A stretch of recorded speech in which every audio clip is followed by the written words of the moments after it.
जाती है। आप जैसे भी बताए ना, हमारे बहुत अच्छी बात बोली माननीय ने जो है एडमिनिस्ट्रेटर साहब ने कि आप लोग के अंदर ऊर्जा बस हनुमान जी की तरह आपको जगाना है। एक कहानी कही जाती है कि एक जगह क्या हुआ, एक शेर का बच्चा जा करके भेड़ों के साथ मिल गया। अब वो भेड़ों के साथ रहते थे, भेड़ हो गया तो भेड़ हो गया तो एक बार ऐसे चलने लगा, पूछ दबा करके चढ़ते रहा। जब कुछ दिन बाद उसको हुआ, एक बार सब गया तो उसको वास्तविक सिर से पाला पड़ा। सिर जोर से गुर्राया, सब जोर से भगे हुए, एकदम पूछ दबा करके, दुम दबा करके। तो उसने देखा तो भेड़ हमारा भी एक बच्चा इसमें भग रहा। तो उसने भगा तो उसने देखा कि बड़ा आश्चर्य हुआ कि ये क्यों भग रहा है, ये तो हमारा शेर का बच्चा है।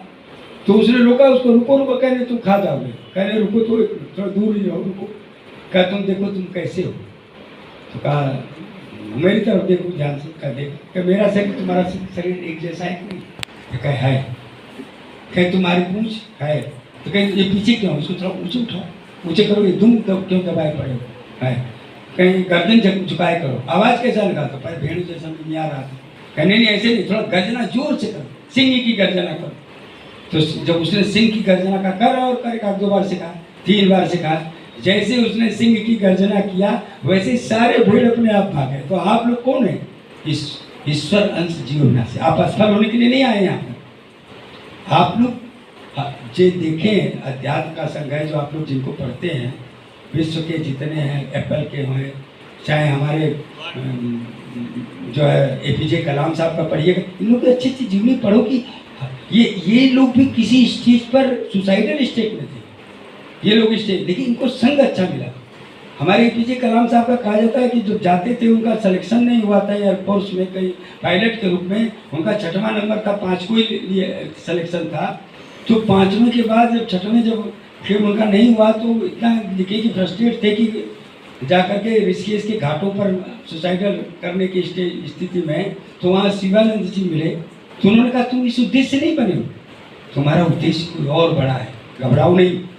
वो मिसाइल मैन भारत का राष्ट्रपति बने और किस तरह से पूरे देश को, सारी हिंदू मुस्लिम कौम सबसे ऊपर एक संत की कैटेगरी में गया वो जो है। तो आप सभी के, हम सभी के अंदर वो ऊर्जा है, उसका हमें सदुपयोग करना है। रामदूत, वही रामदूत है। तुम तज कतराई का मतलब जानते हैं? कायरता नहीं करनी उस भेड़ की तरह, तुम तज कतराई। तो फिर कैसे करना है? राम हृदय धन करो भय। ईश्वर को धारण करके आपको प्रयास करना है। हमें कष्ट होता है, हमारी युवा पीढ़ी रोज खत्म हो रही है। पेपरों में पढ़ता हूँ तो नए उम्र के लड़के जो देश के होनहार हैं, जो कभी एक मैंने पढ़ा था कि एक लड़की का जो अच्छा खासा हो गया था, उसको डिग्री नहीं मिली थी, केवल मैनेजमेंट की और IAS में उसका सिलेक्शन होगा, सुसाइड कर। अरे अगली बार होगा। भगवान परमात्मा, हम लोग खुद जो है डॉक्टर बनना चाहते, नहीं डॉक्टर बने। भगवान ने जज बनने के लिए लिखा पड़ा था, तो डॉक्टर कैसे बनेगा? ईश्वर को परमात्मा जो लिखा, तो परमात्मा जिसको आप सभी को अच्छा लिखा, जहाँ भी रहिए खूब मेहनत करें। राम दूत तुम तज कदराई, राम हृदय धर करो पाए। प्रयत्नवाद करती, पुरुषार्थ करना है। और ये पुरुषार्थ कैसे? जब विभीषण जी जब वही पूछते हैं कि क्यों, कैसे जो है बताइए कि हम लोग को भगवान की कृपा क्यों नहीं करें, तो हनुमान जी ने उनको मंत्र दिया, सुनो विभीषण प्रभु कह रीति, करहूँ सदा सेवा का। जो सेवा करना है यही NSS राष्ट्रीय सेवा है। ये सरकारी सेवा नहीं है, ये आपके चरित्र निर्माण की जो उसका उद्देश्य है, समझे, चरित्र विकास की सेवा है। कर्मणि वाधिकारिस्तु मां फलेषु कदाचन ना मां कर्म हेतु भूत तू संघर्ष अकर्मणि। अकर्म में रुचि नहीं रखना, ऐसा नहीं कोई आलस भर करके, आलस में भर करके चुपचाप बैठा पड़ेगा, नहीं। हमें हमेशा कर्म करना है। जो हमारे यहाँ कहते बैठे से बेकार भला, बेकार कुछ तो करो, कुछ तो करते रहो। तो हमें सकारात्मक व्यस्त रखना है और अच्छे कार्य करेंगे तो आपका चरित्र निर्माण विकास होगा और सांसारिक उपलब्धि भी होगी। क्यों, कैसे होगी? जब मैंने कहा खाली दिमाग शैतान का है। जब आप अच्छे काम की ओर जब जाएंगे तो आपका दिमाग कंसंट्रेशन बढ़ता है। हम लोगों से कई बार लोग पूछते थे, भगवान ने, व्यक्तिगत मैं अपनी अनुभव करता हूँ, ज़्यादातर हमारे कई, शायद हम लोग पूरे भारत में अपवादित थे, हमारे चीफ जस्टिस कहते थे कितना गीता रामचरितमानस ये के अलावा एक बहुत अच्छे न्यायाधीश के रूप में परमात्मा ने रेपुटेशन दी, बहुत उचित। कहते हैं how you are getting time, कैसे मिलते हैं? तो जब दिमाग में कचरा नहीं रहेगा, फालतू की चीज़ें नहीं रहेगी, खाली रहोगी, तो आपका जो है जो दूसरी जो चीज़ें हैं बहुत जल्दी ग्रहण होगी, कंसंट्रेशन बहुत जल्दी बनेगा। विवेकानंद जी के बारे में कहा जाता है, विवेकानंद कहते थे success depends on the concentration, सफलता जो है कंसंट्रेशन में होता है। जितना चाहे कंसंट्रेशन, उनको एक बार कहा कि इंसाइक्लोपीडिया आई ब्रिटेन, जो है ब्रिटेनिका इंसाइक्लोपीडिया, लोगों ने किसी ने कहा कि ये इतने 21 भाग है, इसको तो जन्म में नहीं पढ़ पाएगा। परमात्मा के वो अवतारी पुरुष थे, विशेष क्षमता थी, डेवलप किया था ध्यान के, तो उन्होंने कहा किसी भी जगह से कहीं से मुझे पूछो।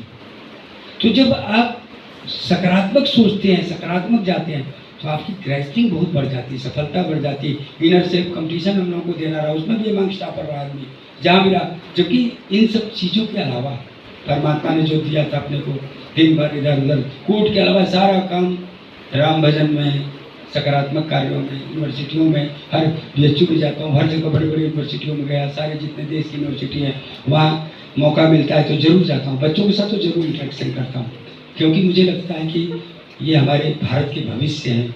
अगर ये संभल गए, एक भी व्यक्ति संभल गया। हम लोग भी BHU में पढ़ते थे तो जब लोग अच्छे अच्छे लोग आते थे तो मैं चुपचाप एक गाँव से बैठा हुआ था, चुपचाप किनारे बैठ जाता, तो वी आर गेटिंग एनर्जी, ऊर्जा मिलती थी उससे कि we can do, I can do, हम भी कर सकते हैं। तो इसलिए हमें इन चीज़ों से पूर्ण व्यक्तित्व विकास करना है।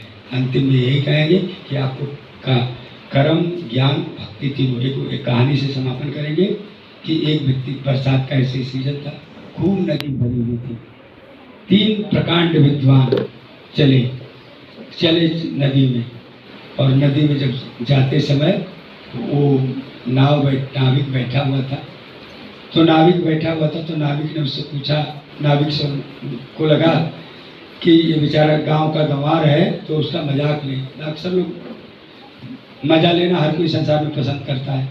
तो एक दिन पंडित जी ने उससे पूछा कि क्यों, ये बताइए कि आपने वेद पढ़ा क्या?